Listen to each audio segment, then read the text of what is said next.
Veja no ICL Notícias, segunda edição. Até o convite é mentiroso. Estarei na Paulista. Bolsonaristas espalham fake news na convocação para manifestação em apoio a Bolsonaro.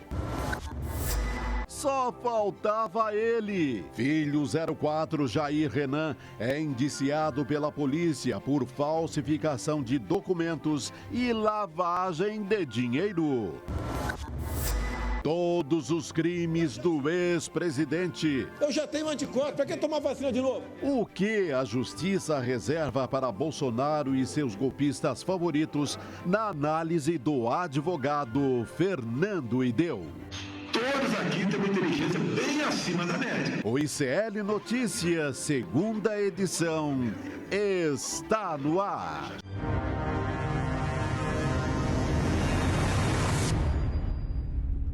Olá, boa noite, seja muito bem-vindo, seja muito bem-vindo. ICL Notícias, segunda edição está no ar. Estamos ao vivo nos canais do Instituto Conhecimento Liberta e Eduardo Moreira no YouTube nessa sexta-feira, 16 de fevereiro de 2024.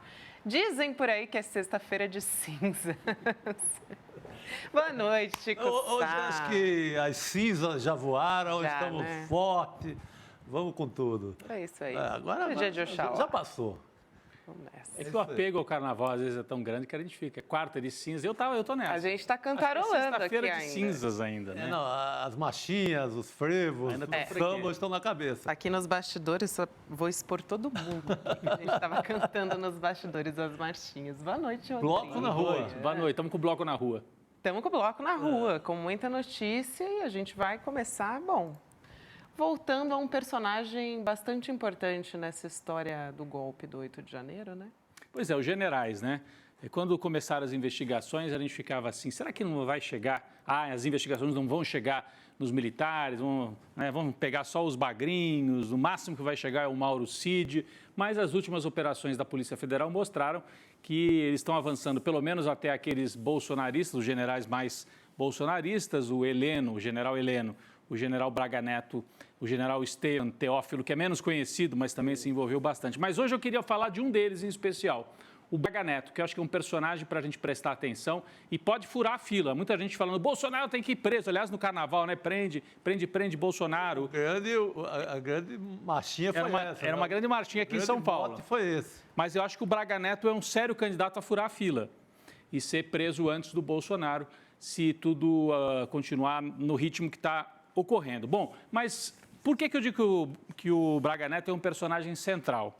Se a gente for lembrar, naquele período, logo depois da eleição, Bolsonaro derrotado, vocês se lembram que circulou a informação de que ele estava até deprimido? Ele ficou em casa, não recebia ninguém, ele ficou dias e dias chateadíssimo, sem receber ninguém. O povo dele foi se acumulando em frente aos quartéis. O Bolsonaro, naquele momento, perdeu o controle, se é que ele teve em algum momento, o controle do Leme, né? E quem assumiu o controle? Foi o Braga Neto. Foi o Braga Neto o personagem central, justamente nesse momento que está sob investigação. Quando a Polícia Federal está investigando, para mostrar que o 8 de janeiro foi já um desdobramento de algo muito mais sério até do que o 8 de janeiro, porque o 8 de janeiro foi obra de um grupo de acelerados, né, de gente do baixíssimo clero do bolsonarismo. Mas antes, entre a eleição do Lula e a posse, houve um movimento de gente graúda. E quem é que coordenou esse movimento?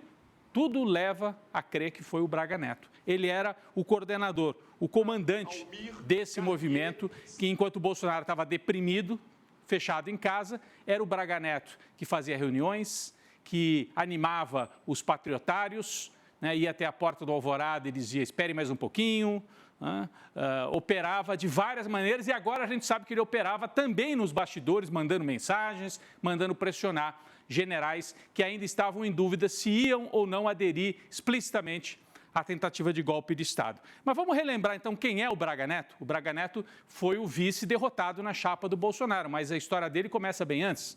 O Braga Neto, vamos relembrar, ele foi o interventor federal no Rio de Janeiro, ainda no governo do Michel Temer. Quando Temer faz a intervenção e naquele momento os chefes militares que começavam a avançar e conquistar espaços no Estado eram outros, né, os nomes mais conhecidos, Vilas Boas, né, o general Vilas Boas já estava operando, o Etchegóin foi outro personagem importante no governo Temer, e aí vem a ideia, intervenção no Rio e deslocam o Braga Neto para lá, que é esse que aparece aqui fardado, cumprindo essa tarefa. Era uma maneira dos militares tentarem mostrar, né, que não, nós vamos ficar na operação de algo que importa para a população, colocar ordem no Rio de Janeiro. Não deu certo, né? A operação de intervenção na segurança pública não deu certo, mas o Braga Neto ali já mostrava que era um personagem importante, porque o grupo que dominava os bastidores do governo Temer escolheu a ele para estar ali à frente. E sendo interventor, Gabi, Chico e todas que nos acompanham, ele foi testemunha, operador e conhece muita informação, tem muita informação sobre a morte da Marielle, porque a Marielle é morta com o Rio de Janeiro, aliás, a investigação avança com o Rio de Janeiro na mão do general Braga Neto. E nunca veio à tona exatamente o que aconteceu, ele, pelo visto, não se empenhou muito em investigar, e a gente depois foi descobrir por quê, e se envolveu também em compra de material, houve uma denúncia grave de compra de coletes para as forças de segurança no Rio de Janeiro, manchetes depois que surgiram, mostrando que o Braga Neto se empenhou pessoalmente em fazer a compra sem licitação de coletes, com intermediação de 2 lobistas que tinham relação com esquemas internacionais. Olha, uma história super complicada. Então, ele foi mostrando que ele era um operador na política, um operador nas Forças Armadas e alguém com apetite para operar também negócios, né? Essa história, ele nega, né? Essa compra do colete, ela é muito tenebrosa, porque é daquela gangue que mata o presidente do Haiti, uma gangue de mercenários internacionais. Então, essa é podridão sem limite. Isso, tem uma conexão internacional com essa turma de mercenários, né? São lobistas e pedem ajuda do Braga Neto, né, para que ele libere a compra sem necessidade de concorrência, né?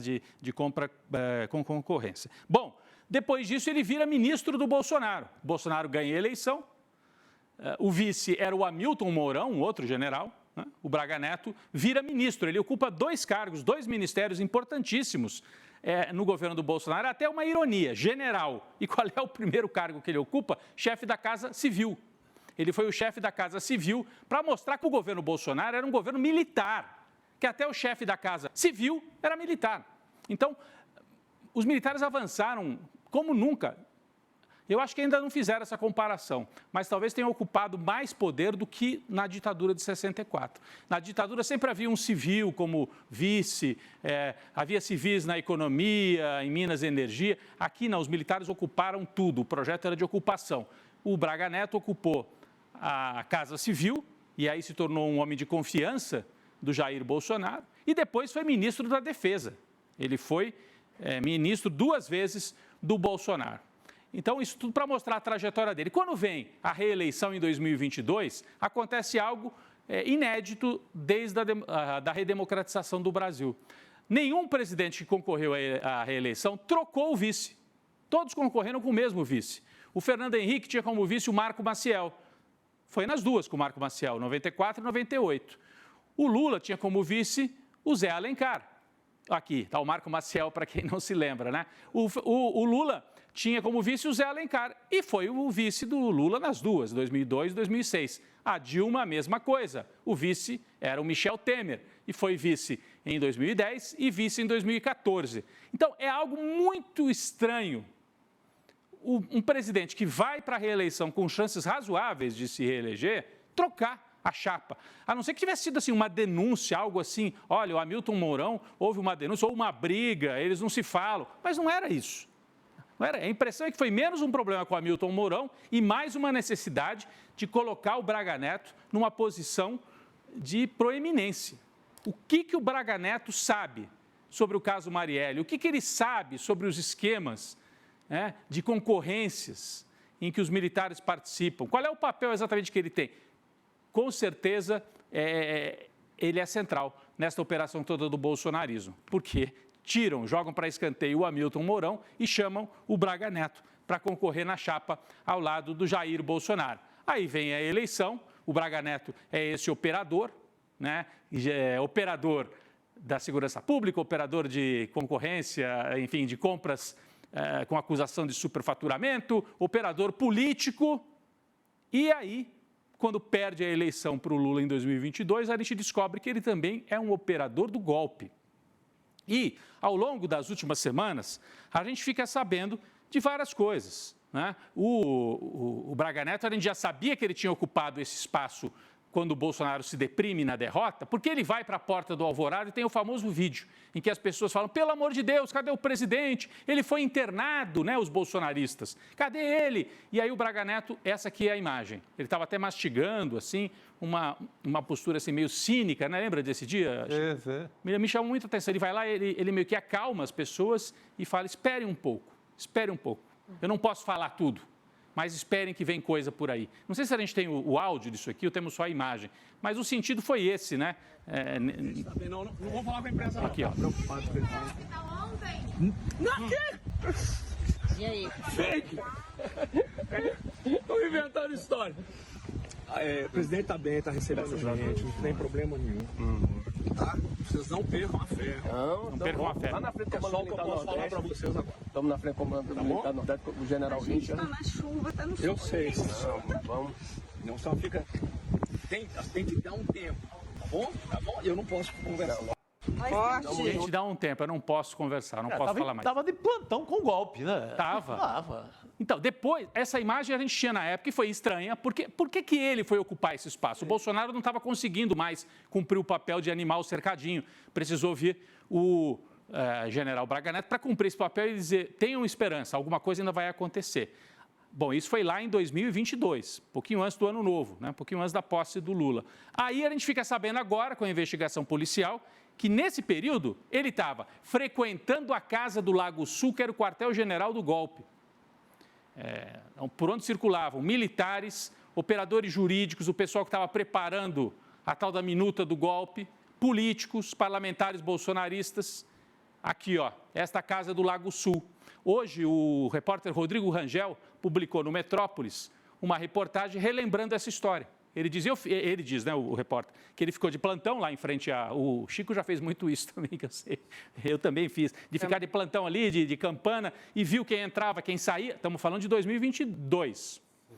E aí, ele conta que o Braga Neto era que estava coordenando todas as conversas aqui.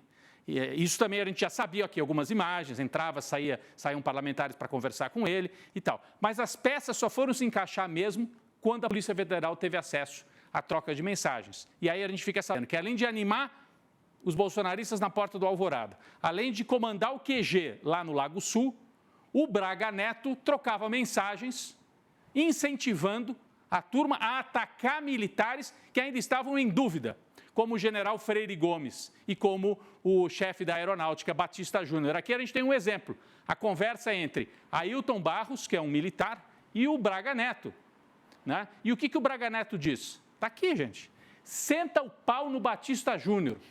Povo sofrendo arbitrariedade, sendo feito aí, e ele fechado nas mordomias, negociando favores. Traidor da pátria. Era como o Braga Neto orientava que fosse tratado o comandante da aeronáutica, que estava titubeando.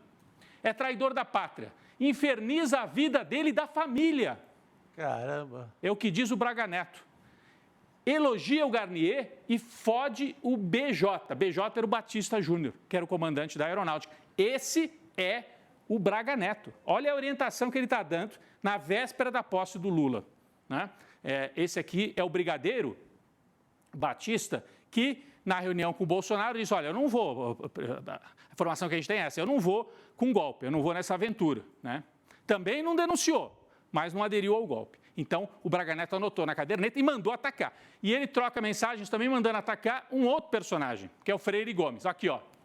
Meu amigo, isso é o Braga Neto falando, a mensagem em branco é o Braga Neto, tá? Meu amigo, infelizmente tenho que dizer que a culpa pelo que está acontecendo e acontecerá é do general Freire Gomes. Omissão, indecisão, não cabem a um combatente. E ele diz mais, oferece a cabeça dele, cagão. É assim que ele se refere ao Freire Gomes. Né? E aí, mais para frente, em frente à residência do general Freire Gomes agora.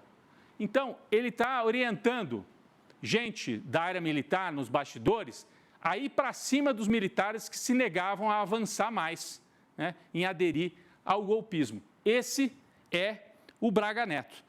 E a gente hoje também teve a informação, o mesmo repórter do site Metrópolis publica a informação de que naquela casa que era o QG do golpe e onde circularam advogados também para levar a sugestão da minuta do golpe, por esta casa também passaram parlamentares, ou seja, eles estavam na cena do crime, como diz aqui o repórter Rodrigo Rangel do Metrópolis. Minuta do golpe, deputados e senadores estavam na cena do crime. Qual é a cena do crime? Aquele QG do Lago Sul, em Brasília, coordenado pelo Braga Neto, que, portanto, deixou as suas digitais em vários momentos, em vários núcleos. Semana passada aqui a gente repassou, né, os vários núcleos do golpismo. O Sidg, né, o tenente-coronel, ajudante de ordens, aparece em quase todos os grupos. Mas o Braga Neto também aparece. E a gente estava dando muita atenção ao Cid, que já fez a delação, ou pelo menos está negociando para que, né, essa delação seja oficializada, mas ele já entregou muita coisa, e não estava dando tanta atenção para o papel central do general Braga Neto, que participava do núcleo jurídico, ajudando a fazer essas reuniões para organizar a minuta do golpe, de intimidação dos militares, núcleo logístico, enfim, ele estava em todas. E animando ainda o cercadinho bolsonarista, enquanto o chefe, o candidato a presidente derrotado, estava se preparando para fugir do Brasil. Portanto, era o grande coordenador do golpe, no meu entendimento. O Braga Neto era o grande coordenador do golpe. É por isso que eu disse aqui, vai haver prisão, as pessoas perguntam, do Bolsonaro? Muita gente acredita que ele só vai preso ao final do processo, a não ser que cometa um grande erro. A não ser que faça uma grande provocação, cometa um grande erro, que seja visto como uma obstrução da justiça. Senão, ele deve ir preso ao final do julgamento, ao final do processo. Mas o Braga Neto pode furar essa fila aí, porque o Braga Neto, os indícios são mais fortes, essa coisa de atacar militares, né? Eu acho que a gente não teve acesso ainda a tudo, a Polícia Federal ainda está guardando munição, e ele é um personagem que pode inaugurar, seria algo assim inédito no Brasil, a Justiça Civil botar em cana um general por atentar contra a democracia. E o Braga Neto, no meu entendimento, está até na frente, nessa fila, está na frente em relação ao general Heleno. O general Heleno sempre falou mais, era mais estridente, né, fez aquelas gozações, lembra, Gabi, lá naquela convenção partidária, se gritar, pega ladrão, não fica pega centrão, não e depois fica o Bolsonaro... meu irmão. Como é que é? Se gritar, pegar centrão, não fica meu irmão. Fica meu irmão. Ele estava falando de marchinha, mas o general também gostava. Mas eu acho que o Braga Neto é um personagem até com mais, nesse cenário do golpismo e da articulação do golpe, até mais comprometido e com mais indícios contra ele do que o próprio general Heleno. Então, esse é o personagem que eu queria destacar aqui na nossa abertura. E fica a dúvida, né? Eu disse, ele pode furar a fila e ir preso antes do Jair Bolsonaro. Assim como o Carluxo, filho do Jair. E o Jair Bolsonaro, hein, gente? Só para a gente, né, dialogar também com a notícia do dia. Esse aqui é o operador, o Braga Neto. E esse aqui é o bufão, o chefe dessa operação de tentar agora um contra-ataque, o Jair Bolsonaro. Como é que a gente pode avaliar esse movimento convocado para o final de fevereiro, para o dia 25? O Bolsonaro começou falando muito grosso, dizendo que ia levar muita gente, e eu acho que vai levar bastante gente à Avenida Paulista, que eles têm capacidade de mobilização, eles estão fortes nas redes, mas eles estão com dificuldade, hein? A micareta do golpe, como diz aqui a nossa manchete na tela, a micareta do golpe é para reafirmar o golpismo? O Bolsonaro tem sido muito cauteloso, ele tem pedido, por favor, não levem faixas falando mal de ninguém. Por favor, né, não quero slogans falando mal de ninguém. Por quê? Se isso acontecer, vai tudo para conta dele e aí pode ser entendido como uma grande tentativa de obstrução da justiça. Para completar, Chico, me chamou a atenção, ele divulgou um vídeo hoje, pedindo, pelo amor de Deus, para as pessoas não organizarem manifestações em outros lugares que não São Paulo, no dia 25. Ele diz, vamos concentrar tudo em São Paulo. Nós não vamos rodar aqui, que eu não, acho que não é o caso, né? Mas é o que ele diz nesse vídeo aqui, que circulou hoje. Ele está pedindo, vamos concentrar tudo na Avenida Paulista, por favor, não façam manifestações em outros lugares. Por quê? Bom, porque está querendo fazer, não quer dispersar esforços, quer fazer uma demonstração de força em São Paulo, mas não é só isso, né? Ele quer evitar dar munição para que juridicamente possam dizer, olha, manifestações no Brasil inteiro, isso significa uma tentativa de intimidação do Poder Judiciário, e isso é motivo, sim, é um dos motivos que pode levar à prisão. Aí não seria uma prisão já no fim do processo, mas uma prisão preventiva. Daqui a pouco nós vamos falar desse assunto com o Fernando Ideu, é um dos convidados do programa de hoje, para a gente avaliar. Bolsonaro corre risco de ser preso antes do fim do processo? Ele tem medo do quê? Pergunta a nossa outra manchete aqui na tela também. Por que o Bolsonaro não quer a manifestação em outros estados? Chico, você tem algum palpite, ou Gabi, por que ele fez esse pedido hoje? Parece que foi uma recomendação, né? Ele gravou para dizer isso assim, para os apoiadores. Né? Além de tentar fazer uma manifestação mais robusta. Mais robusta, eu acho que tem medo de sair do controle e virar uma coisa que constrange o STF e, portanto, vira motivo de uma prisão antecipada. Eu acho que tem esse risco, deve estar na cabeça dele nessa hora. Certo. Mas acho que quer concentrar aqui em São Paulo. Estado com governador bolsonarista. Confirmou que vai, né? Confirmou que vai. Com o prefeito, vai para um lado, vai para outro, mas mais bolsonarista do que outra coisa. Então, eu apostaria, se eu fosse um líder político, eu apostaria no lugar que eu tenho esse respaldo. Uhum. Sabe, é o lugar que a polícia vai, além de fazer número na Paulista, a polícia também vai ser um agente importante nessa história. Então, vai jogar em casa, tentar jogar em casa com chance de levar muita gente. Só que levar muita gente não significa habeas corpus, não significa que é inocente, não significa que ganhou eleição e não deixa de ser golpista. Então, ele aposta na democracia, mas a gente sabe que o passado dele, de ontem praticamente, é de quem joga contra um processo legal e democrático. Sim, é uma aposta, né, Gabi, só no discurso, né? Essa coisa de Estado democrático de direito é quase uma piada de mau gosto, o Bolsonaro falando disso, né?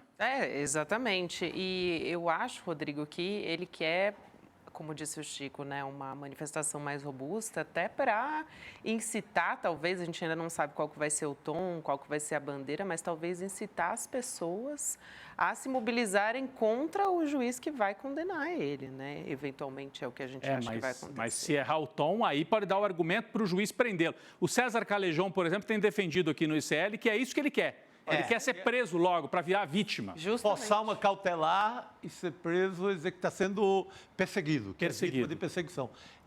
Não, é uma tese inteligente, é uma tese... plausível, né? Faz todo sentido. Agora, a gente pergunta aí, tem medo de quê?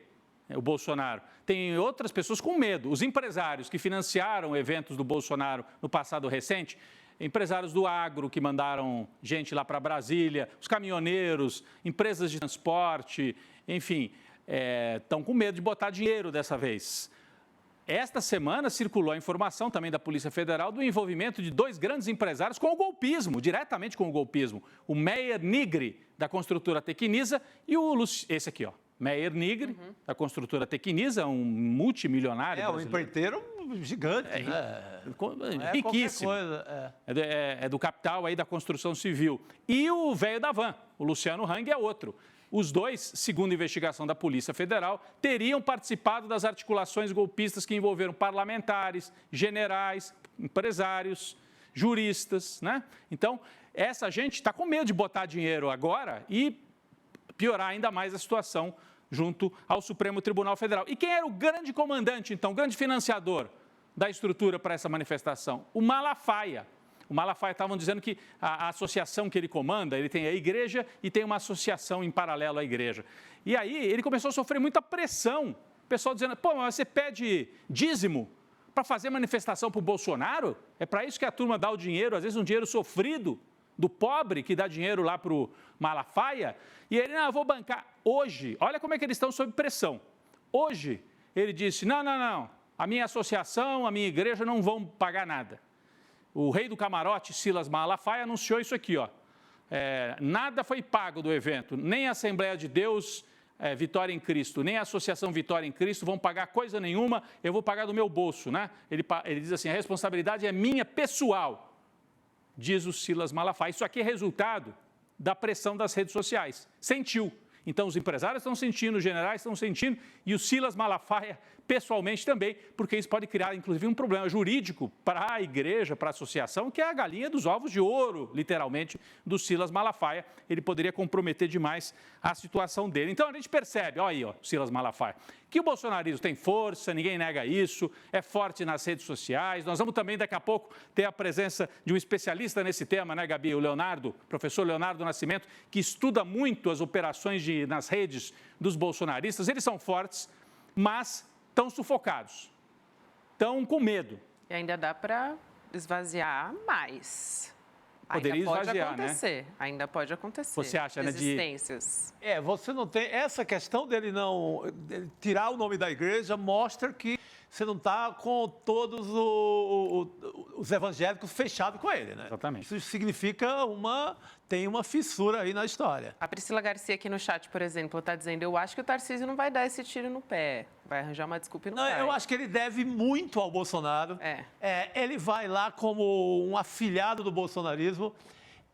Mas o que ele quer mesmo é a legião de eleitores do Bolsonaro. Herdar, ele quer ser o herdeiro. Não sei se ele está preocupado com o destino de Bolsonaro. Nesse sentido, ele está preocupado em manter essa legião bolsonarista ao seu lado. Porque às vezes que ele ameaçou, o impacto foi imediato, em pesquisa, em tudo. Então, ele depende aqui em São Paulo, ele depende desse eleitorado. Ele depende dessa legião. Então, ele com habilidade, ele vai, abençoa lá o padrinho, mas não sei o que ele torce em termos... Não sei se é um cara assim, que torce pesadamente a favor que o Bolsonaro se livre, que o Bolsonaro consiga reverter a situação, porque para ele não é vantagem nenhuma. Eu acho que o grande interesse o cenário ideal para o Tarcísio seria o bolsonarismo sobreviver com uma força aí que tenha 30%, 40% de apoio, o Bolsonaro ser tirado do jogo e ele, Tarcísio, se apresentar como herdeiro leal, inclusive, na hora difícil. Exatamente, quer herdar os votos. Herdar os votos. Mas não obrigatoriamente está torcendo por uma reversão do Bolsonaro, até em questão jurídica, e tornar elegível, digamos, no milagre, não do Malafaia, mas um milagre jurídico popular, seria um desastre para o Tarcísio, né? Ele joga com essa operação de manter unida a tropa, mas passar a bola, né? O Bolsonaro passar o bastão, na verdade, passar o bastão para ele. Por isso que ele precisa, de alguma maneira, ter um diálogo, manter esse diálogo aberto. Ele foi eleito, ele só existe como governador porque ele é bolsonarista. O Bolsonaro o apoiou, ele sabe disso. Então, ele não pode aparecer como um ingrato, senão vira mais um traíra, né? Imagina se não vai lá, pega muito mal na base, né? Aí ele vira o traíra, aquele que apareceu na foto lá, que o Bolsonaro publicou essa semana, né? Exatamente. O peixe traíra lá, né? Mais um traíra. É isso. Mas então era, Gabi, aqui nessa abertura, a gente apresentar a figura do Braga Neto e um pouquinho adiantar esse tema que nós vamos agora desenvolver ao longo do programa com os nossos dois convidados, né? O Leonardo e depois o doutor Fernando Ideu, para falar dos aspectos jurídicos, que é uma dúvida. O Bolsonaro pode ser preso? O que ele pode fazer que o leve a uma prisão preventiva, por exemplo, né? O que poderia acontecer, né? Quando que isso vai acontecer? Então, são dúvidas jurídicas que a gente vai tratar também daqui a pouco com o Fernando Ideu. É isso, Rodrigo. Boa, garoto. Acho que você falou bem sobre isso, né? Mas vale a pena salientar que o Malafaia observou o movimento, a movimentação nas redes sociais e aí chegou à conclusão de que, não pegou bem na internet, então vamos recuar dessa história aí. E o risco jurídico, talvez, né? Porque do jeito que a coisa está indo, de repente abre uma investigação contra a associação dele e olhar lá as contas. Eu não sei o que tem naquelas contas. Exatamente. Ele sabe. E é uma associação que tem benefício fiscal, né? Tem anistia, não paga nada de imposto. Aí você de repente, traíra aí. Então, o Tarcísio não quer ser o traíra. Que coisa impressionante. Então, você coloca a igreja quase no papel de um partido político, à frente de uma manifestação na Avenida Paulista, pode complicar juridicamente para a associação. Então, ele tira o dinheiro da igreja, diz que é dele e pronto, banca. É só isso. Exatamente. O que ele disse... É meu. É dele mesmo, Exatamente. Do fiel é que não é. O fiel deixa lá e é Deus. O fiel é o elo mais fraco dessa história, né, Chico? Agora, na coluna do Guilherme Amado, que foi, inclusive, o repórter Eduardo Giroto, né, que escreveu essa história do Malafaia, ele ouviu, inclusive, o Malafaia, que disse o seguinte: a questão não é legal, é moral, e eu tenho uma turma que monitora as redes sociais porque eu não tenho tempo de ficar olhando. Eles me falaram que estava correndo a informação de que eu iria tirar dinheiro da igreja para bancar Bolsonaro. É maldade, ele disse. Antes que usem isso com força, decidi que vou pagar do meu próprio bolso e até agora nada foi pago. E eu nem paguei ainda, ele falou. Qual a origem do dinheiro desse rapaz? É a mesma coisa. Exatamente. Qual a estão perguntando adoidado aqui no chat. A origem é lá, é a igreja. De onde vem o dinheiro? É o trabalhador suado que vai lá, que tem fé mesmo, acredita. E vai lá e deixa seu dinheiro suado, seu salário pago. Só vai trocar ali na hora de fazer o Pix de pessoa física, aliás, pessoa jurídica para pessoa física. Só. Exatamente. O Malafaia deve pegar o dinheiro e deve jogar uma nota para cima. Esse é meu, esse é de Deus, esse é meu, esse é de Deus. Tudo dele, né? É isso aí. Bom, gente, falando em internet, a gente vai conversar agora sobre uma história também levando em consideração os apoiadores de Bolsonaro. Eles estão aproveitando esse ato do dia 25 para espalhar desinformação, como já era de se esperar, né? Teorias conspiratórias por meio do Telegram e das redes sociais também. A gente vai conversar sobre esse assunto com o professor e coordenador do Laboratório de Humanidades Digitais da Universidade Federal da Bahia, que é o professor Leonardo Nascimento. Ele já está aqui com a gente para a gente começar essa conversa. Professor, boa noite para o senhor. Seja muito bem-vindo aqui ao ICL.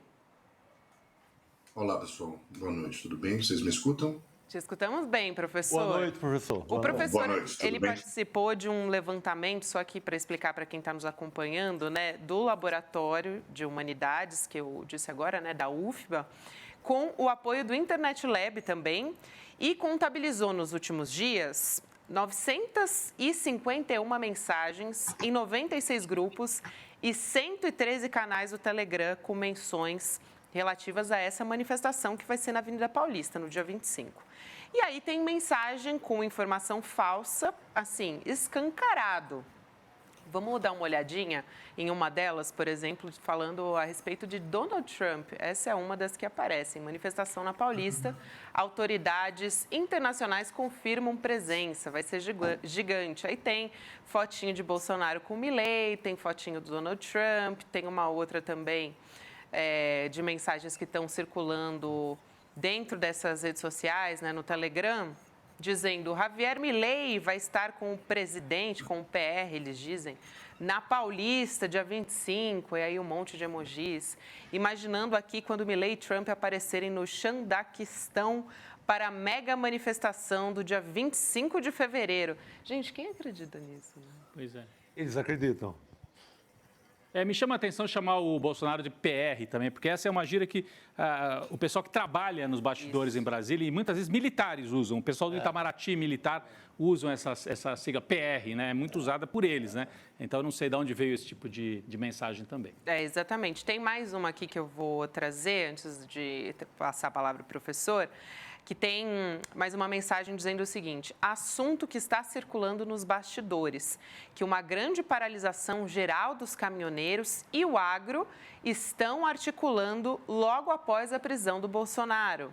A outra: pessoal, se preparem para o pior, porque irá haver desabastecimento nos mercados, postos de gasolina em geral. Mensagem sobre a manifestação do dia 25 de fevereiro, reforçando aqui, nesses grupos de Telegram de apoio a Bolsonaro. E tem também aquelas que não são necessariamente falsas, né? Algumas são falsas e também golpistas, mas em alguns casos elas são só golpistas também. Olha só a outra mensagem: barulho, conservadores, não é hora de aposentar os sinos. O Brasil patriota precisa despertar para a batalha. Outra mensagem: o Brasil vai se levantar, os motoclubes estão se levantando, o povo está se levantando, caminhoneiros vão se levantar. Eu queria ouvir a análise do professor a respeito disso, professor, para contar um pouco desse trabalho de imersão que vocês fizeram nesses grupos, né? E o que chamou mais atenção. A gente trouxe alguns destaques aqui para quem está nos acompanhando entender um pouco sobre o que vocês pesquisaram. Certo. Mais uma vez, boa noite. Essa é uma pesquisa que a gente desenvolve desde 2021. com grupos, o que a gente chama de ecossistema multiplataforma de desinformação e radicalização. Ou seja, a porta de entrada da análise são esses grupos do Telegram, que você mencionou, essas mensagens, só que além do Telegram, eles compartilham em essas outras plataformas, né? Para o Twitter, para o WhatsApp, outras redes, né, sobretudo o YouTube. E, como eu falei, essas mensagens, elas misturam desinformação, né, e despertam naqueles que participam desses grupos um processo gradativo de radicalização, né, onde eles misturam diversas temáticas religiosas, temáticas anti-PT, né, ou anti-Lula, né, temáticas contra o STF, onde eles se colocam contra todos os poderes instituídos, e também mensagens golpistas, né, ou de crescimento e radicalização contra o atual governo. Então, a gente analisa tanto áudio, texto, vídeo e imagem, ou seja, é um trabalho bem complexo, né, porque é multimídia, e, como eu falei, desde 2021 para cá, a gente vem fazendo um trabalho de combinar coleta de dados computacional, ou seja, análise automatizada computacional, com o pessoal da antropologia digital e da sociologia digital, que faz análises etnográficas sobre o que está acontecendo. Professor, é o Rodrigo Viana falando aqui. Boa noite, obrigado mais uma vez pela sua presença. Boa noite, Rodrigo. A gente costuma acompanhar os movimentos dos bolsonaristas, eu digo a gente, jornalistas, opinião pública em geral, de forma pública, nas redes que são públicas, né? Então, ou no antigo Twitter, né? Em outras redes e tal. Mas aqui nós estamos falando de grupos fechados, não é isso? Os grupos do Telegram são grupos onde eles estão, pelo menos se acham, né? Num ambiente mais protegido, num ambiente, estão falando mais para dentro. Por que é importante observar esse tipo de grupo? E se o senhor acha que tem uma diferença, a comunicação deles, qual é a diferença? Ali no Telegram, eles semeiam para depois espalhar de maneira mais ampla nas outras redes esse tipo de mensagem? Como é que isso opera? Por que é importante observar esses grupos em que eles estão falando entre eles ali também? Tá, só obrigado pela pergunta, só uma correção metodológica. Assim, os grupos que a gente trabalha, pesquisa assim, né, são grupos públicos, abertos. Públicos também. São públicos, né? O que às vezes é complicado é você achar o link para você encontrar o grupo. Sim. Né? Então você tem essa dificuldade porque o link, geralmente, eles protegem ele, né? Ou eles dispersam esse link para grupos e canais públicos por diversos meios que torna difícil você encontrar. Né? Até por questões éticas de pesquisa, eu não poderia trabalhar nesses grupos privados ou esses grupos mais protegidos, certo? Mas o que acontece? A gente, nessa pesquisa, né, que eu esqueci de falar, que é em parceria com a Federal de Santa Catarina, com a professora Letícia Cesarino, a gente percebe que eles utilizam o Telegram como um espaço de experimentação, onde eles colocam determinadas temáticas para ver se essa temática consegue ter um maior engajamento. Né? A coisa é feita de maneira tão organizada que eles vão articulando.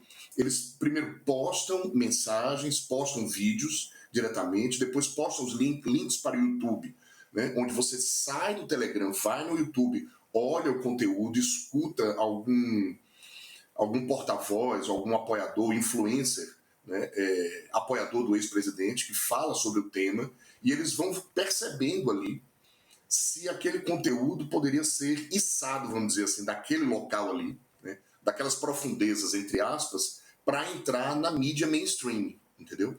E aí, assim, o trabalho é bem complicadinho, porque assim, você está no Telegram, aí você recebe um link do YouTube sobre o mesmo tema, e também vê os links dos, entre aspas, da mídia que apoia o ex-presidente, né? Você tem um conjunto de blogs e sites que se colocam como um site de notícias, né?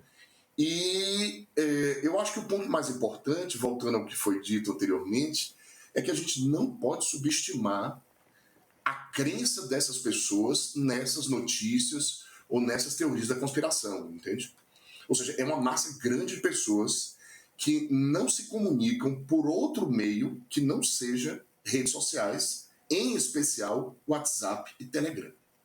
Elas não veem os jornais tradicionais, elas não assistem, elas não ouvem rádio. Então, são pessoas que, de certa forma, aos poucos, elas vão se descolando das outras mídias que nós estamos acostumados a acompanhar. Então, elas acreditam de fato nisso. Que incrível, hein, Chico? Que loucura. Ô, professor, dá para mencionar se essa legião inteira está mais forte, menos forte do que depois da eleição? Com a questão do golpe, que ficou mais do que explícito, eles deram uma maneirada. Dá para mencionar a força que eles teriam e a repercussão disso agora no dia 25 em São Paulo? Obrigado, Chico.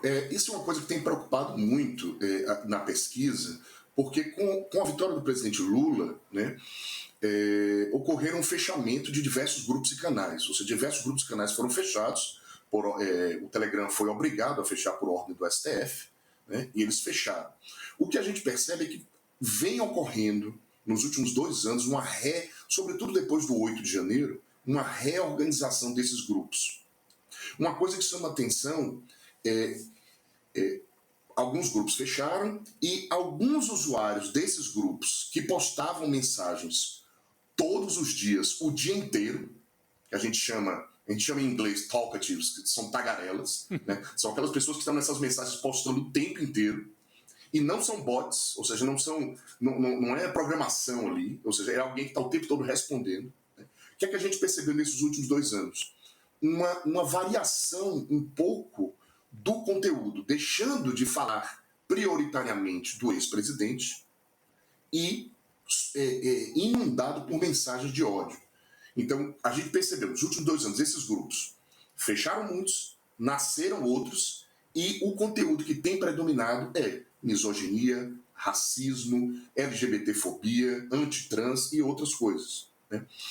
Mas o aspecto mais curioso é que essas mensagens de ódio, vez ou outra, elas vêm acompanhadas de mensagens religiosas, de mensagens para você manter sua saúde, ou seja, e saúde para ele significa você não tomar a picada, que é a vacina, e assim sucessivamente. Então, esse ambiente ele fica ali, circulando em torno de mensagens de ódio, até que surja algum fato na imprensa relacionado ao presidente, ao ex-presidente, ou atual presidente Lula, né? E aí a temática do ódio meio que arrefece e vem a temática política, entende? Por isso que a gente fala que parece que são laboratórios de experimentação, ao mesmo tempo de desinformação e ao mesmo tempo de conteúdo de ódio. Professor, você citou algo interessante, porque o senhor falou a respeito de religião, né? Porque a Michelle Bolsonaro, eu queria te ouvir a respeito dela, como é que as mensagens são compartilhadas a respeito da Michelle Bolsonaro, porque ela vai abrir o ato para Bolsonaro em São Paulo, com uma oração, inclusive, é isso que está sendo planejado. E como é que ela como é que ela se comunica com esse público, a imagem dela, na verdade, né? Qual que é o papel da Michelle Bolsonaro nessas redes bolsonaristas? O que vocês encontraram durante a pesquisa, professor? Eu vou falar de coisas um pouco mais antigas, né? O que a gente percebe é que sempre eles estão operando com o que minha colega, a professora Letícia Cesarino, ela chama de mímese inversa. O tempo todo eles estão colocando, como se fosse uma imagem duplicada, entendeu? Você prefere isso aqui ou isso? Né? Então, a Michelle Bolsonaro é colocada como o local da pureza, a esposa dedicada, religiosa e tudo mais. E do outro lado você tem, entre aspas, a figura invertida dela, que seria a pessoa que está no lugar onde não deveria estar, ou que se vincula a religiões que esses grupos condenam, que são as religiões de matriz africana, e estaria a figura da Janja, né? Então, eles o tempo todo ficam jogando com essas duas imagens. Tá? Mas, volto a dizer, essa coisa da religiosidade, a maneira como a religiosidade é capturada e articulada com desinformação e discurso de ódio, né, eu acho que é uma coisa que a gente realmente precisa dar atenção e que, nesses últimos 2 anos, não diminuiu. Né? Então, essa força política que está por trás do ex-presidente não é algo que necessariamente diminuiu, ao contrário, ela está viva e ela pode vir a eclodir em algum momento. Professor, o senhor explicou muito bem aqui a questão do Telegram, né? Eu me expressei assim de maneira pouco exata, né? Porque são grupos realmente que você consegue entrar Entre o primeiro e o segundo turno da eleição, eu mesmo fiz essa experiência, não lembro mais como, mas cheguei a um link desses. A dificuldade é receber o link, de fato. Aí você chega a um link, você entra, e aí se você fica quieto ali, eles enfim, não ficam perguntando quem você é. Dependendo do que você fala, podem te expulsar. Esse aqui é infiltrado, tira. Aí tiram a pessoa de lá. Mas, de fato, não é algo impossível de você entrar. Mas a gente eu, pelo menos, estava focando muito no Telegram. A dúvida, onde mais que os bolsonaristas estão? Onde que eles são fortes? Eles estão aí no Telegram, ainda é no WhatsApp? Quais são? Ou eles operam nessas redes novas? A gente viu que o Trump, por exemplo, chegou a operar numa rede nova, o Gettr, né? E outras. Alguma dessas pegou? Só para a gente ter assim um balanço, o senhor que lida diariamente com isso, né? Olha, o que acontece? Entre as redes sociais, realmente que eles mais utilizam aqui é o YouTube, Twitter, Instagram, WhatsApp. Agora, progressivamente, vem chegando aqui redes que são abertamente de extrema-direita, vamos dizer assim, como o Rumble, como o BitChute, como o Gather, que você mencionou, o Odyssey e o Gab, né? Eu acho que o ponto central é a maneira como as diferentes redes se articulam para atingir diferentes públicos, né? Desde a dona de casa religiosa, que está incomodada com possíveis mudanças morais que supostamente o governo vai fazer, até o estudante de alguma escola do interior que está revoltado por diversas coisas e encontra em outra rede conteúdos de ódio que ele se identifica por diversas razões, né? Ou o militante que precisa ter uma notícia para argumentar com os colegas de trabalho, entre aspas, de esquerda, e aí ele tem a lista de blogs de apoio ao ex-presidente. Então, as diferentes mídias, com o que a gente chama de suas diferentes gramáticas, elas vão servir para diferentes públicos, entende? Perfeito. E aí o Telegram serve como um grande mercador de links, onde as pessoas vão lá para pegar esses links e, pega esse link. Então eles fazem campanhas o tempo todo. Pega esse link e coloca nas suas redes. Aí a pessoa pega o link lá no Telegram, leva para o WhatsApp e começa a difundir o link no WhatsApp com seus grupos de família, de colegas e assim sucessivamente. O Telegram é como um hub, né? Um hub, assim. É um grande hub. Tá ali hub de redistribuição de conteúdos, né? Um dado interessante, por exemplo, no caso, olha como é complexo você fazer o rastreamento e análise disso. Os links do YouTube que circulam, muitas vezes, estes sim são links ocultos.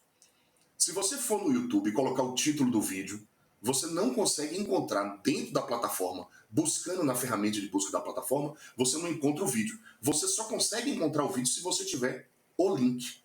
Então eles fazem isso para poder burlar o controle ou a moderação da própria plataforma. É isso. E o interessante, professor, é esse cardápio permanente, né? Do ódio, do racismo, da questão da vacina, porque aí você mantém mobilizado. Se o Bolsonaro não está no bom momento, citado ali nas comunicações normais, convencionais, mas tem o ódio, e sempre vai ter um caso de ódio no Brasil. E a vacina, eles usaram agora a vacina, Chico. E a vacina, que mantém todo mundo mobilizado, né, professor? Eles fazem, a gente chama isso de estratégias de avanços e recuos, né? O tempo todo eles colocam um clima bélico, né? Nós estamos em guerra, eles vão vir atacar e a gente precisa contra-atacar, né? A gente não pode deixar tal e tal coisa acontecer. Aí, o tempo todo eles estão postando notícias bombásticas que supostamente estariam acontecendo dentro do governo e que como eles se autodenominam, né? Os patriotas precisam reagir a isso, né? E aí, nesse ato de que precisamos reagir, vem uma porção de conteúdos de desinformação ou abertamente falsos, né? De que tal militar se colocou, agora uma nova bomba, chegou aqui um novo áudio que está dizendo que tal e tal coisa vai acontecer, chegou um novo vídeo, não sei o que, bombástico, dizendo que fulano vai estar presente na manifestação, então você tem que estar lá, tal. Então isso vem acontecendo. Agora, um detalhe interessante, Chico, que é como a pesquisa da gente está começando a avançar para outros países, outros contextos, sobretudo Canadá, Estados Unidos e Índia, né?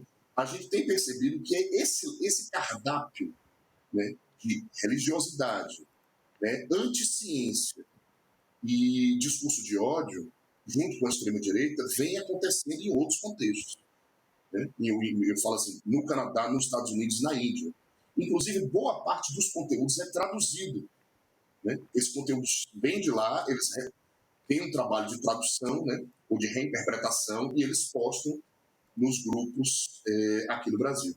Professor, o senhor citou agora há pouco, Gabi, eu até fiquei surpresa, né? Porque a gente acha que conhece um pouquinho, mas aqui estamos falando com um especialista que está debruçado sobre isso. Então, assim, o Getry, né? Que é uma rede, para mim, nova, mas já nem é mais tão nova, pelo que eu vejo. O senhor citou aí, parecia uma salada uma sopa de letras aqui, né? Várias outras redes que estão chegando. E o senhor falou algo muito importante. Para cada público, eles podem utilizar uma rede diferente. Então, para a dona de casa, talvez mais tradicional, talvez seja o WhatsApp. O senhor pode explicar melhor isso para a gente? Os estudantes jovens que estão revoltados, que estão ali querendo ser antissistema, já usam outra rede? O senhor pode dar um exemplo para a gente? Que rede que é usada para cada tipo de público?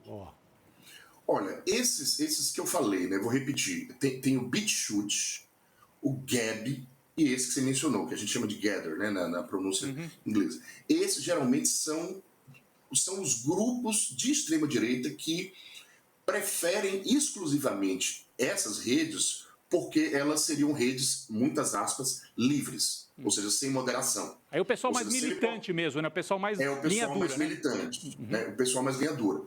No caso de pessoas assim, como você mencionou, pessoas de donos de casa, tal, que estão só vendo, tem muitos blogs e sites, entre aspas, de notícias, que se vendem como sites de notícias. Eu não estou citando o nome deles para não realmente para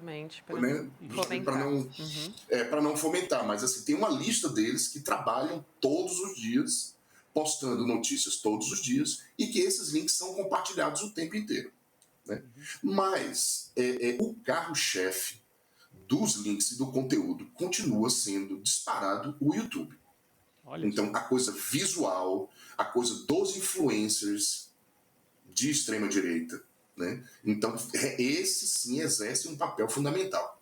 Então, se eu dissesse assim, se tivesse que promover, não é o caso da pesquisa, mas essa pesquisa servisse para orientar uma política pública de comunicação, né? Então, a gente é melhor tratar esse 20% mais grave que está no YouTube, entendeu? Ao invés de tratar esses 80% pulverizados, o 20% aí que está no YouTube, que é pesadíssimo, já resolveria. Professor, sim, desculpa, pode concluir. Achei que o senhor tinha terminado seu raciocínio. Não, terminei. Ah, sim. Professor, eu queria perguntar a respeito do medo também, porque a gente leu aqui algumas mensagens da comunicação dentro desses grupos, e aí algumas dizem, por exemplo, prepare-se para o pior. A gente ouviu muito isso nos últimos 4 anos de Bolsonaro, agora 5, né, que a gente teve governo Lula já o primeiro ano, mas... dizendo que o Brasil vai virar uma Venezuela, enfim, uma série de táticas, de métodos, estratégias mesmo do bolsonarismo. Eu queria perguntar como é que vocês observaram isso na pesquisa dentro das redes sociais. O medo, ele é uma estratégia de mobilização? Sem sombra de dúvidas. Eles têm como epicentro dessa coisa bélica a ideia de disseminar o medo, disseminar a desconfiança, disseminar o ataque, né? E isso é engraçado, porque assim, é muito engraçado, eu digo assim, em termos de investigação, porque assim, é muito similar, se você olha o Telegram de grupos extremistas no Canadá, nos Estados Unidos, na Índia e no Brasil, é muito similar essa estratégia de mobilização do medo. O que é que nos 4 países, o que é que eles vão atacar esses grupos? A família, a sua religiosidade, a pureza das crianças, a economia. Então você vai perder suas coisas. Então o tempo todo eles estão dizendo que você vai perder sua casa, você vai ser atacado, ou a sua cidadania vai ser transformada, né? Assim, no caso, sobretudo no Canadá, né? Que os imigrantes vão chegar e vão ocupar tudo, né? No caso da Índia, eles falam de que a religião islâmica vai ocupar a Índia como um todo, que precisa ser combatida. Então, obviamente, tem as diferenças regionais, mas, de uma maneira geral, o que está por trás disso é a mobilização dos afetos e, sobretudo, o afeto do medo, como você mencionou. Impressionante isso, acho muito forte isso, né? A gente prestar atenção nessa coisa do medo, muito boa a sua pergunta, Gabi, porque como mobiliza, né? E como a gente via desde o governo Bolsonaro, eles trabalhavam com essa lógica do encastelado, né? Aquele que eu estou aqui encastelado, me defendendo, o professor falou isso também. E o bandido é que tem a liberdade vai tomar tudo. E vai tomar tudo, que pode ser a tua casa e pode ser até a sua sexualidade. Eles podem mudar, te obrigar a ser o que você não quer ser. Sexo, como eles falam, né? Entrar num banheiro e ter, sabe, umas coisas... E não é por acaso que eles utilizam essas estratégias e essas mentiras, né? Isso é um método. É um e método. o medo é um desses métodos de mobilização. É isso. E aí, só para... Ainda temos tempo? Só para adicionar mais uma coisa. Então, eles utilizam o medo associado ao humor. Então, você tem muito meme, né? Muitos memes racistas, muitos memes misóginos, muitas piadas sexistas, muitas piadas com LGBTfobia e assim sucessivamente. Então, ao mesmo tempo que é medo, ao mesmo tempo é riso, né? É ódio. Né? Ou um ódio que vem sob a forma de xiste, né? Já dizia Freud, né? De uma brincadeira jocosa que, na verdade, é para exprimir uma certa raiva que você tem com um certo grupo social.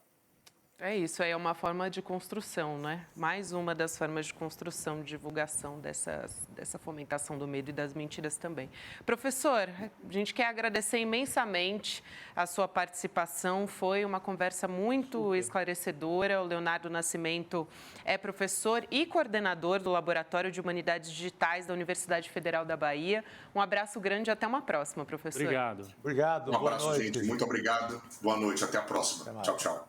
A gente que agradece o professor Leonardo e a gente continua aqui conversando a respeito de bolsonarismo, mas mais especificamente de um bolsonarista um pouquinho mais jovem, né? A gente vai falar do filho 04 do Jair Bolsonaro, o Jair Renan, que hoje foi indiciado com um sócio dele pela Polícia Civil do Distrito Federal, pelos crimes de falsidade ideológica, lavagem de dinheiro e também uso de documentos falsos. Gente, ele e o Maciel Alves de Carvalho, que também foi instrutor de tiro, né, do Jair Renan, eles são suspeitos de fraudar o faturamento de uma empresa de eventos para para obter empréstimos bancários em 2023. Isso não é, Chico Sá? Você que tem mais detalhes dessa história aí. A MB Eventos e Mídia, que era uma firma que funcionava no Mané Garrincha, no estádio.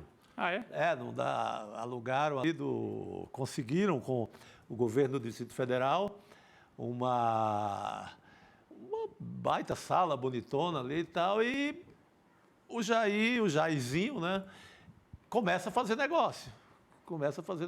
Evento, tem a suspeita que recebeu um carro, lembra dessa história? Então, o menino começou a praticar tudo que viu na família desde a rachadinha. Ele repete a mesma história. O que ele faz praticamente? Ele falsifica o faturamento da empresa. Ele precisa pegar mais dinheiro no banco, isso o total chegou a 360 mil, é o que ele deve hoje, e segundo a Justiça tem que pagar em 3 dias úteis, não sei se isso vai acontecer ou se vai entrar com recurso, mas o que é que na prática? Ele falsificava o faturamento da MB Eventos para dizer, olha, minha empresa tem um faturamento anual de 4,6 milhões, portanto, eu quero empréstimos correspondentes a isso. O que esse dinheiro dá para segurar. Só que não tinha esse faturamento, era mentiroso, e com isso foi pegando dinheiro até chegar nesses 360 mil, que virou um papagaio. Ele vai pagar? O sócio? Cadê o sócio? Porque esse sócio, pelo que se sabe, rompeu com ele. Então, Jairzinho, muito veloz, repete, muito parecido, aliás, com o que o Flávio Bolsonaro faz. Ele tem muito professor dentro de casa, né? Só tem mestre.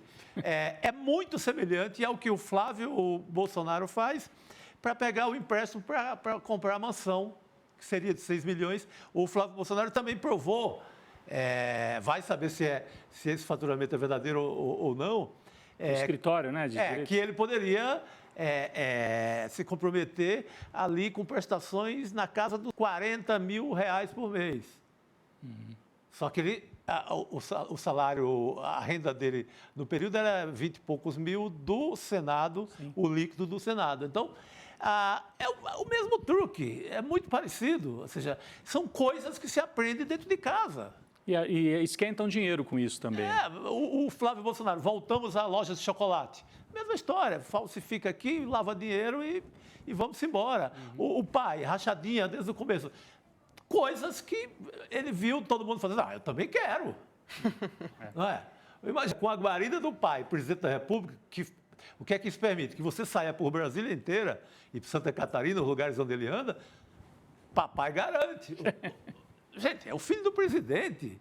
Quem não quer fazer negócio? Quem não quer levar um evento para ele tocar? Significa que vai ter todo o apoio de um político nacional, de um líder de massa e tal. Então, é esse tipo de negócio que a família inteira faz desde lá do Rio de Janeiro, quando o Bolsonaro se torna vereador. Eles só fizeram isso. Pegue o livro da nossa querida Juliana Dalpiva, O Negócio do Jair. É o negócio do Jair, é o negócio do Carluxo, é o negócio do Renan, do Jair Renan, é o negócio da Michele, é o negócio de todo mundo. É um grande negócio. Gente, se você tem uma família, o garoto só viu aquilo. O garoto só viu mentira, só viu negócio mal feito. O que é que ele vai? Vou seguir nessa linha. Pois é, gente. Aqui o Elias Santos disse, menino de ouro, gosta muito. Muita gente aqui no chat comentando a respeito disso. A gente vai continuar falando, a gente teve agora, né, o 04, então, indiciado, o cerco se fechando, não só o 04, tem a família, né, Bolsonaro, de forma geral. O 04 é mais perigoso, porque é mais frágil, não tem mandato. Então, esse é muito frágil. Esse, para pegar uma cana... 2 palitos, como se diz. Carlos Bolsonaro também, né? Vereador.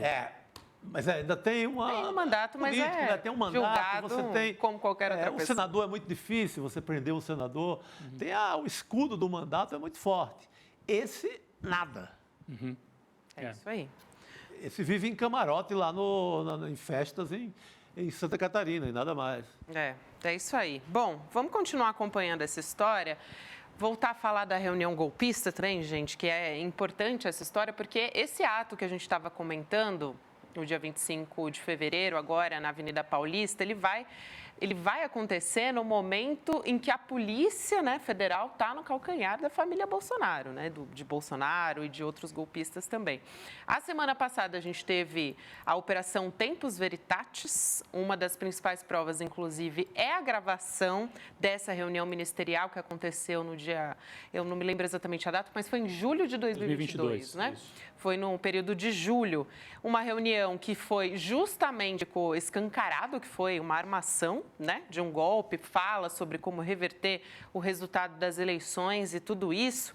Eu vou chamar aqui para conversar com a gente o doutor Fernando Ideu Lacerda, que é doutor em Direito Penal, advogado e professor também. Professor, boa noite, obrigada por aceitar nosso convite, seja muito bem-vindo aqui ao ICL. Boa noite, Gabriela, Rodrigo, Chico, um prazer estar aqui com vocês, sempre uma alegria. Boa noite. Professor, prazer é nosso. Eu começo perguntando a respeito das implicações jurídicas de uma reunião como essa, que aconteceu em 2022. 5 de julho. 5 de julho de 5 de julho, obrigada, Rodrigo. Dia 5 de julho de 2022. Quais são as implicações que a gente pode ter? Porque houve, por exemplo, a participação de ministros que estavam lá, mas não se manifestaram, não abriram a boca. Mas eles também podem ser implicados por terem sido algum tipo de testemunha ou depende da particularidade do que cada um declarou ali nessa reunião? Bom, desde que esse vídeo veio à tona, né, muita gente tem colocado uma questão que eu acho que é importante a gente esclarecer aqui do ponto de vista jurídico-criminal, né? Já vi muita gente falando, mas houve uma tentativa ou foi um mero ajuste anterior à tentativa? Por quê? Por que isso é relevante, né? Porque o crime de golpe de Estado, né, ele se consuma na tentativa. Veja, ele é o único crime do nosso Código Penal, que a consumação dele é antecipada. Veja, o crime já é tentar, né? Via de regra, a tentativa ela é punida com uma pena reduzida. Então, matar alguém é crime. Tentar matar alguém também é crime, certo? Mas o crime mesmo é matar alguém. O tentar é punido com a pena de redução de 1 a 2 terços por conta da tentativa, né? No caso de golpe de Estado, não. O golpe de Estado, uma vez consumado, ou seja, uma vez rompida a ordem constitucional vigente, quem vai para a cadeia são as vítimas, certo? Então, se o golpe for consumado, quem vai para a cadeia são as vítimas desse golpe, não os autores, né? Então, a pura e simples tentativa já é a consumação, né, já caracteriza o crime na sua forma consumada. Só que aí vem o que muita gente colocou, né, falando, não, mas essa reunião não é a tentativa.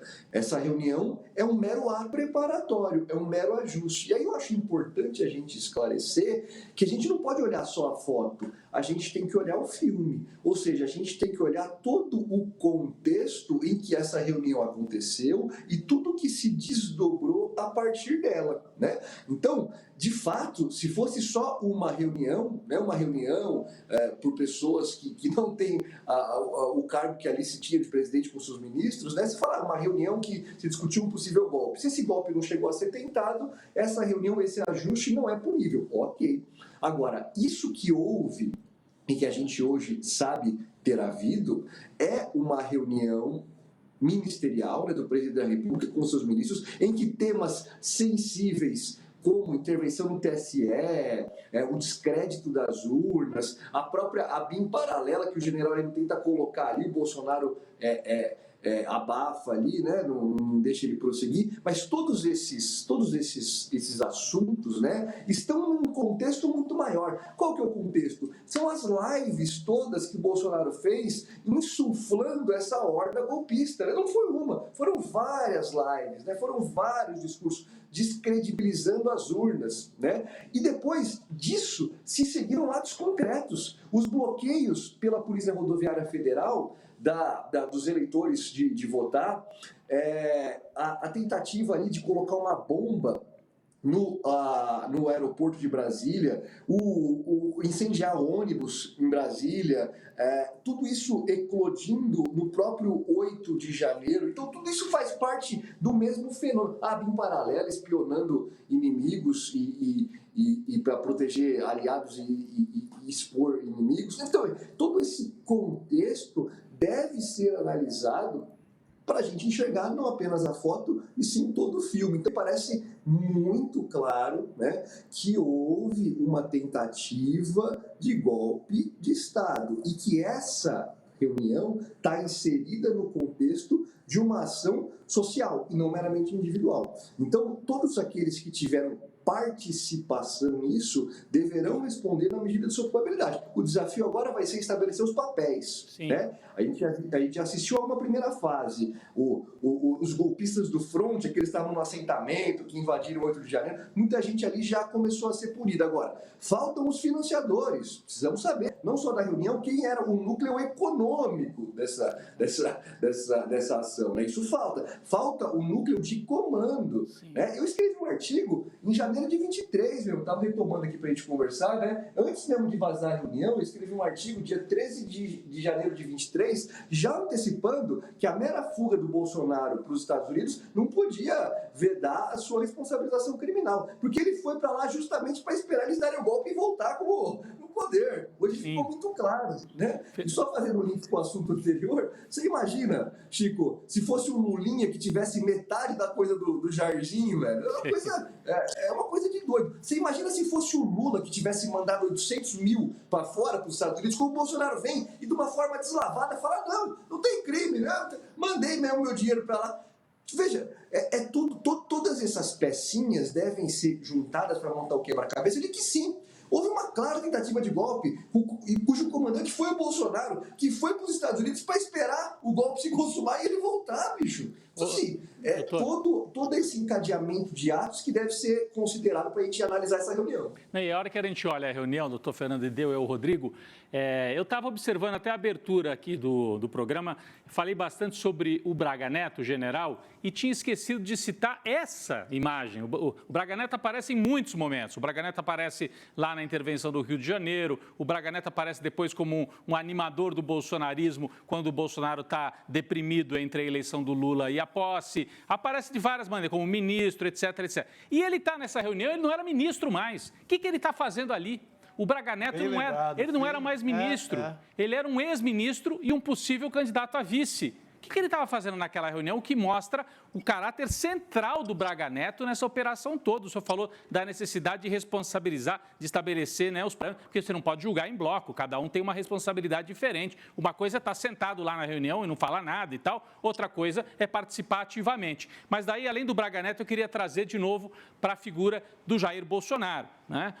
As pessoas se perguntam, ele vai ser preso? Ele pode ser preso? E aí eu pergunto para o senhor, está convocada essa reunião no dia 25. Ele está pisando em ovos, né? Hoje mesmo pediu, pelo amor de Deus, para as pessoas não fazerem reuniões desse tipo em outras partes do Brasil. Então, ele pode ser preso. O que ele poderia fazer que ensejasse uma prisão preventiva, por exemplo, uma cautelar, né? Ou o senhor acha que a justiça vai esperar, vai ter todo o processo, que é o normal, né? Você ter todo o processo e, ao final, depois de todos os recursos, se for o caso, prender. Agora, o que ele poderia fazer, o que ele já fez, que poderia ensejar uma prisão antecipada do Jair Bolsonaro?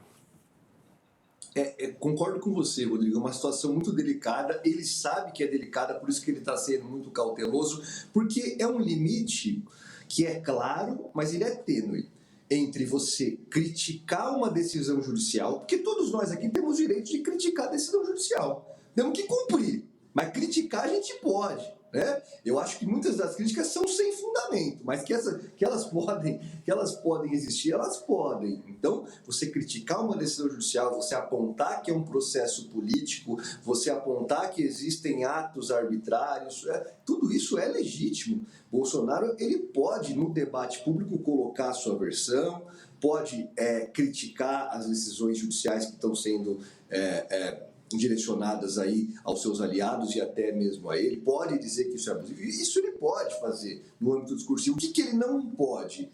Insuflar a violência, né? Então, por isso que eu digo, o limite é claro, falando aqui fica muito claro, mas na vida real, esse limite, ele muitas vezes ele fica numa zona nebulosa, numa zona cinzenta, né? Então, é óbvio que se ele chegasse aqui e começasse e ele não vai fazer isso, né, tão descaradamente, mas promover violência, promover insuflar esse movimento, que esse movimento de crítica se torne um movimento de tomada de poder, de atos violentos, de ameaças, né?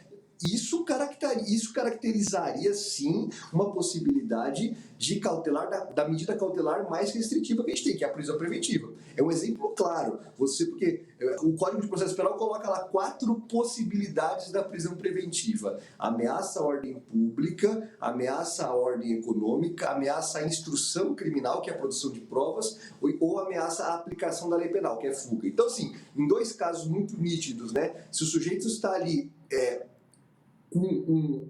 promovendo atos que levam à reiteração de condutas delitivas, ou seja, está cometendo novos crimes, isso é perturbar a ordem pública. Se ele estiver insuflando, promovendo violência, graves ameaças, isso é uma ameaça à ordem pública. Se ele tiver atos concretos que indiquem que ele vai fugir, que ele vai se furtar à aplicação da lei penal, é outro caso claro de prisão preventiva. Então, se ele tiver mandado todo o dinheiro dele para fora, não tiver sobrado nada aqui no Brasil, então você reteve passaporte, mas se ainda assim você vê que ele está tentando de alguma forma sair do país, é motivo de prisão preventiva. Se ele estiver praticando novos crimes, é motivo de prisão preventiva em razão da perturbação à ordem pública. Então, no âmbito discursivo está muito claro, mas na vida real eu acho que exige atenção, né, de todos nós, até porque com participação do governo do Estado, pelo que eu estou vendo, né, vai ter a participação. Até que ponto vai ser essa participação? Pode ser a participação do governador? Pode, mas uma participação institucional não pode, né? Seria um desvirtuamento aí até a moralidade pública. Então, são muitas nuances aí que devem ser analisadas. Professor, conectando com isso, eu acho que faz muito sentido a gente pensar nos riscos, né, nas implicações jurídicas para essa manifestação do dia 25 de fevereiro, porque a gente já assistiu outras manifestações públicas de Bolsonaro, quando era presidente, por exemplo. A gente lembra daquele 7 de setembro de 2021. Vou até chamar o vídeo aqui para a gente relembrar como foi a fala dele.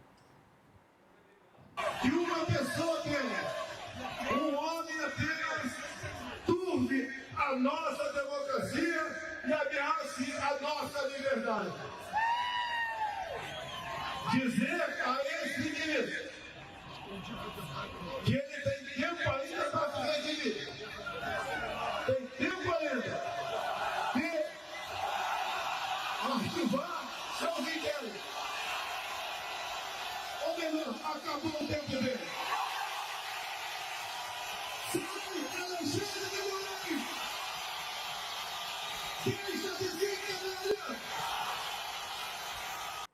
Depois ele teve até que voltar atrás, né, para ir atrás ali do ministro Alexandre de Moraes, né, mandar um garoto de recados para ele. A rotina, né, dele, né, ataca, depois não foi isso que eu disse e tal. Então sempre ficou por aí. Mas eu gostaria de voltar com o doutor Fernando Ideu a questão desse apoio. O Tarcísio já afirmou, né, já divulgou que estará nesse ato. O prefeito, talvez, e o senhor falou que o Estado não pode ter nenhuma estrutura, não pode apoiar. Como que eu gostaria que o senhor explicasse melhor isso? Até que ponto o Estado pode participar desse ato, ou só o governador tem que ir lá e deixar bem evidente que não é o Estado de São Paulo, é ele pessoalmente? Como é que se dá? Como é que vai dar para diferenciar esse tipo de apoio, doutor Fernando? Isso é muito importante, professor, se o senhor puder juntar essas duas respostas para a gente entender. Área, você tem. E as implicações... A igreja evangélica já pulou fora. Ela disse que é o próprio... Isso. Malafaia. Com medo também de algum desgaste, inclusive jurídico. A pessoa jurídica já pulou fora, mas a pessoa física Quem pode patrocinar um tipo de ato político desse e quem não pode, doutor Fernando? Essa é a questão. Eu acho que assim, tem uma zona muito clara. O que não pode ter? Não pode o governo do Estado contratar caminhão para palanque do Bolsonaro, ali, do discurso dele. Isso não pode.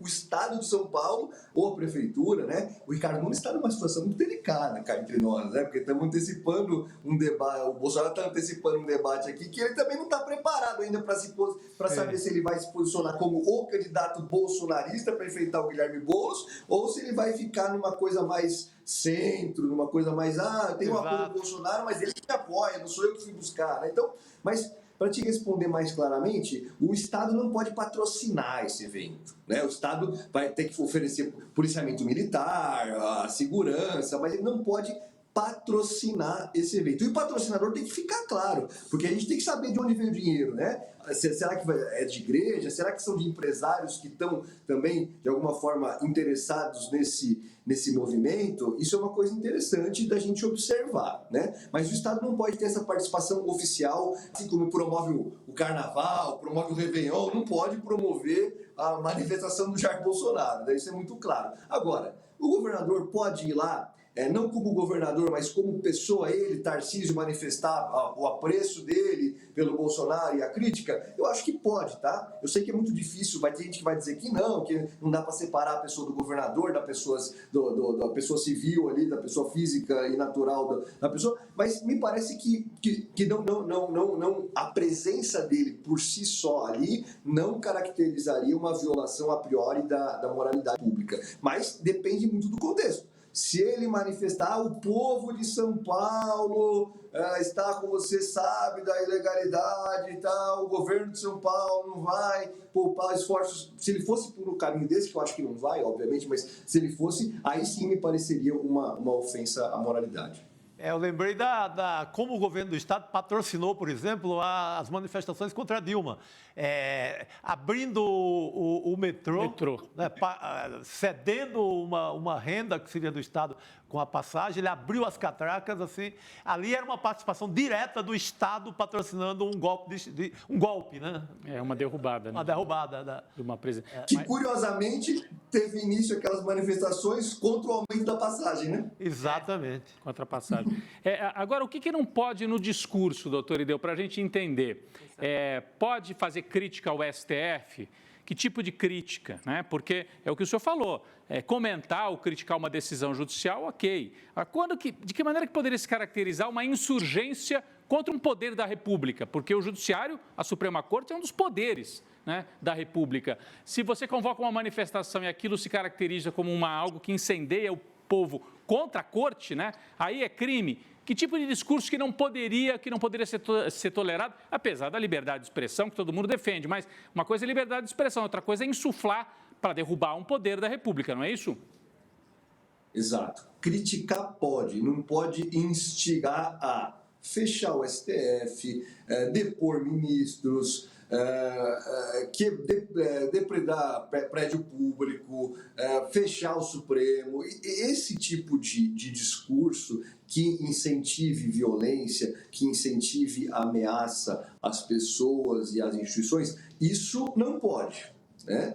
O que pode? Pode criticar. Pode dizer que o Alexandre de Moraes está sendo arbitrário e tirano? Pode. O Alexandre de Moraes está sendo tirano, está sendo arbitrário. Eu não acho, tá? Eu acho que pode haver desvios pontuais, né? Todo o sistema jurídico está sujeito a desvios, mas não me parece que em nada a apuração do golpe se assemelha ao que foi feito no Lava Jato. Em nada.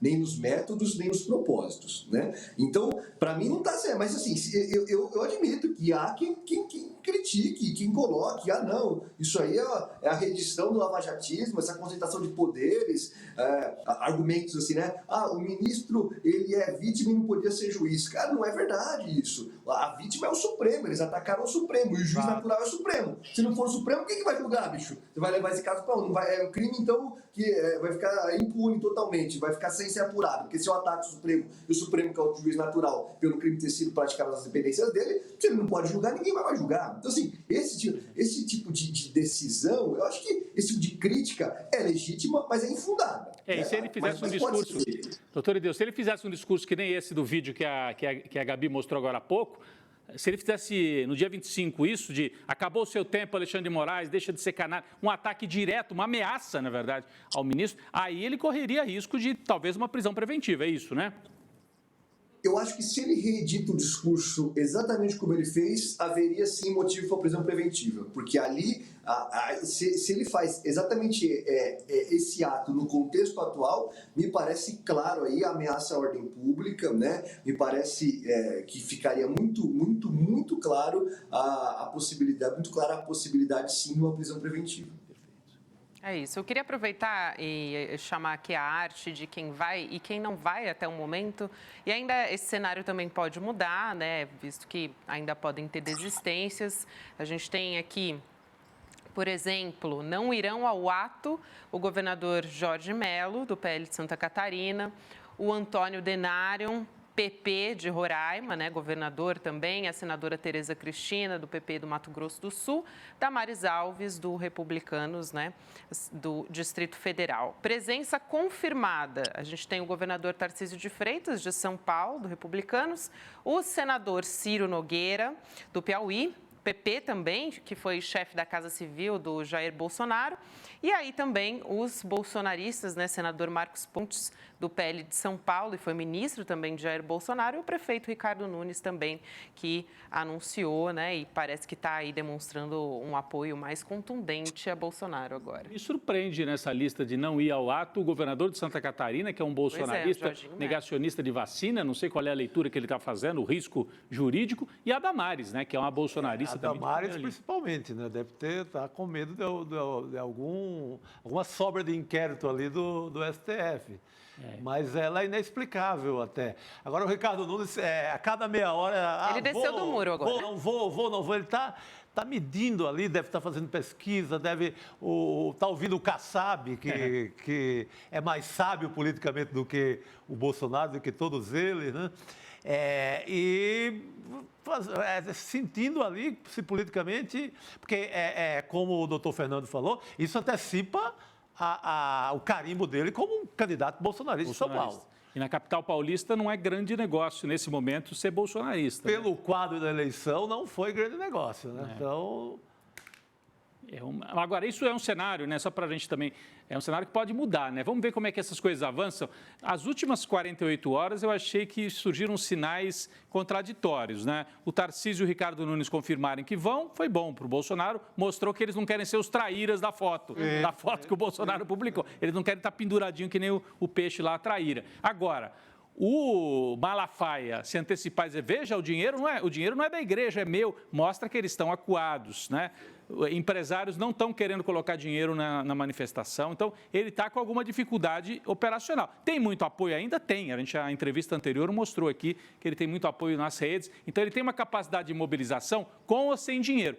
Mas sem dinheiro piora um pouco, né, Chico? A gente sabe que essa turma precisa desse azeitar, né, os caminhões, tem esse ônibus. lado e, por outro lado, que é um pouco delicado esse momento também, por conta de tudo isso que a gente está falando, né? Operações da Polícia Federal, o cerco se fechando, os inquéritos em andamento. Então, é um risco também, você como governador, e acho que o Tarcísio está demonstrando um apoio como bolsonarista raiz, mas é um risco para ele também, a depender do tom que Bolsonaro ou os aliados dele vão adotar ali também, né?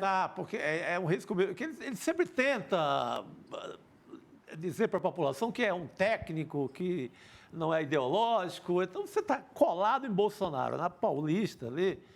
Mas eu acho que é o tipo de história que ele não pode se furtar. Não pode. Ele deve muito. Se ele não vai, ele também não herda o eleitor de Bolsonaro depois. Aliás, uma pergunta que eu queria fazer para o doutor Fernando Ideu. Enquanto a gente está falando aqui dos cabeças e dessa investigação que está avançando agora para generais, para operadores, para os chefes políticos, o Supremo continua julgando a turma lá do 8 de janeiro, né? A turma lá que fez a balbúrdia lá em Brasília, né? As penas, doutor Fernando Ideu, chegaram a 17 anos, né? Para quem depredou, invadiu, destruiu. Vários foram condenados a 17, outros a 14, alguns a 12 anos, mas muitas penas de 17. O senhor acha que os grandes operadores e líderes... As penas podem chegar a quanto? Tem que ser mais, né? Mais do que quem operou ali na ponta, é isso? A gente está certo de entender assim? O Bolsonaro, um general que fosse condenado, quantos anos poderia pegar de cadeia, doutor Fernando? Professor, vou pedir só para o senhor ser conciso na sua resposta, que a gente está quase finalizando o programa, mas a gente quer te ouvir, professor, por favor. A gente pode fazer um novo programa para falar só disso de dosimetria de pena, mas sendo muito direto e objetivo, acho que o Rodrigo tem razão, acho que você tem razão, Rodrigo. Veja, se quem estava lá na ponta, né, respondeu por concurso de crimes, por penas que chegaram relevantes, que chegaram a 16, 17 anos, e os financiadores? Porque os financiadores são aqueles que possibilitaram, viabilizaram condições materiais para aquilo. E os líderes, né, que estavam na cadeia de comando, que estavam insuflando, que estavam promovendo, que estavam instigando, que estavam organizando, porque o golpe de Estado não é uma pessoa só. Um golpe de Estado exige uma ação orquestrada, né? E quem estava orquestrando tem sim que responder, porque o Código Penal estabelece claramente que os coautores devem responder na exata medida da sua culpabilidade. Então a gente tem que ver concretamente, individualizar a conduta, quem foi responsável pelo quê e atribuir as penas devidas, que eu acho que vai acontecer. Muito bem, professor. Muito obrigada. Foi um prazer conversar com o senhor. Fernando Ideu Lacerda, doutor em Direito Penal, advogado e professor. Obrigada, até uma próxima. Obrigado, um abraço. Boa noite, querido. Obrigado. Gostei muito, gosto muito do trabalho de vocês, estou sempre à disposição aqui. Um abraço. Obrigado. Obrigado, professor. Obrigado. E essa, você falou de penas, já do pessoal do 8 de janeiro.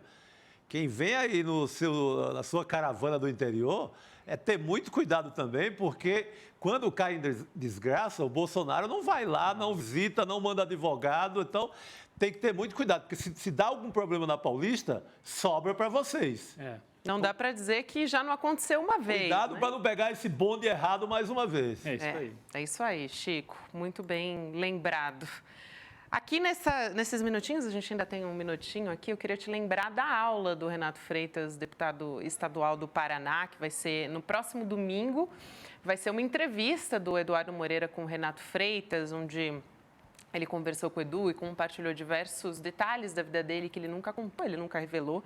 E ele vai contar para a gente, revelar pela primeira vez nesse próximo domingo, que é dia 18 de fevereiro, às 8 horas da noite. Então, dá tempo aí de você ainda se inscrever, garantir a sua vaga em icln2.com.br para poder assistir essa aula gratuita, mas que você precisa fazer a inscrição. Então, vamos ficar de olho, né, gente? Garante a sua vaga que ainda dá tempo. Hoje é sexta-feira, né? E chama os amigos também. E aí, vamos nessa, minha gente? Vamos sextar? Sim. A gente tem um vídeo ainda para dar detalhes dessa história. É, exatamente, da entrevista do Eduardo Moreira com o Renato Freitas. Então, antes de sextar, vamos assistir esse vídeo.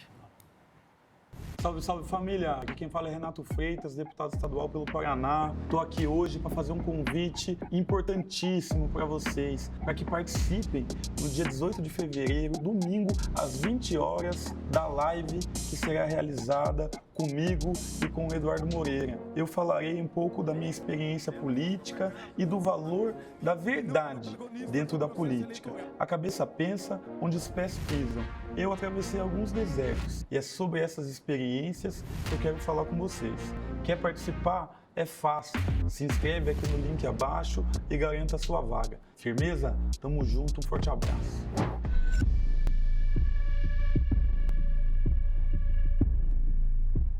Isso aí, minha gente. Promete. Vamos ficar de olho nessa aula no domingo, então. Dá tempo, tem que se inscrever. icln2.com.br para assistir o Renato Freitas. Vamos nessa, meu querido Chico Sá. Vamos embora. Bom fim de semana, né, Chico? Boa noite a todos. Obrigada por hoje, queridos. Vamos firmes e fortes, porque segunda-feira não é mais segunda-feira de cinzas. É semana normal, começou para valer. Total. Tudo que a gente prometeu que só ia fazer depois do carnaval, agora vai ter que cumprir, gente. Não vai ter jeito. Com ou sem toque-toque? Com ou sem Será que tem operação da PF? Olha, não sei não. Vamos esperar, a expectativa tá aí, gente. O ano começou agora de verdade. Um beijo para você, bom final de semana. Já que hoje é sexta, juízo, mas nem tanto. Isso aí. Até mais. Faltam só 2 dias para o nosso encontro com Renato Freitas, deputado estadual pelo Paraná, tem uma das histórias de vida mais inspiradoras e mais fortes que eu já ouvi na minha vida e que vai compartilhar isso com a gente. Um momento inspirador que ninguém pode perder. Se você já é inscrito ou inscrita, daqui a 2 dias é só ficar atento às 8 horas da noite para poder participar. Se você não está inscrito ou inscrita, se inscreve agora no link que está aqui junto com esse vídeo e vamos embora participar. Chame teus amigos e amigas também, marque eles nos comentários para ninguém perder esse encontro histórico que o ICL está proporcionando. Um abraço e até lá.